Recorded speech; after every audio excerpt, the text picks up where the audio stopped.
Qымбатты аналар, арулар, әріптестер. Көгілдір көктемнің алғашқы шуақты мерекесі аналар күнімен құттықтай отырып, ана жайлы бір шумақ өлең оқуды жөн көріп отырмын.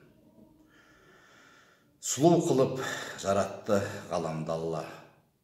Сұлулықты берді көп адамдарға. Қай сұлулық жанымды алып ұшсын, періштеден әдемі адам барда. Суық жандар көп жерде надандар да. Аязына шыдауға шамаң бар ма? Тоңамын деп несіне уайымдаймын. Оттан ыстық құшағы анам барда. Өмір сүрер жақсы да, жамандар да. Біреу сенің анаңдай алаңдар ма?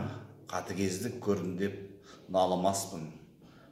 Мейірімі баурайтын анам барда. Ана бақыт екен ғой адамдарға, жас келтіріп қоятын жанарларға.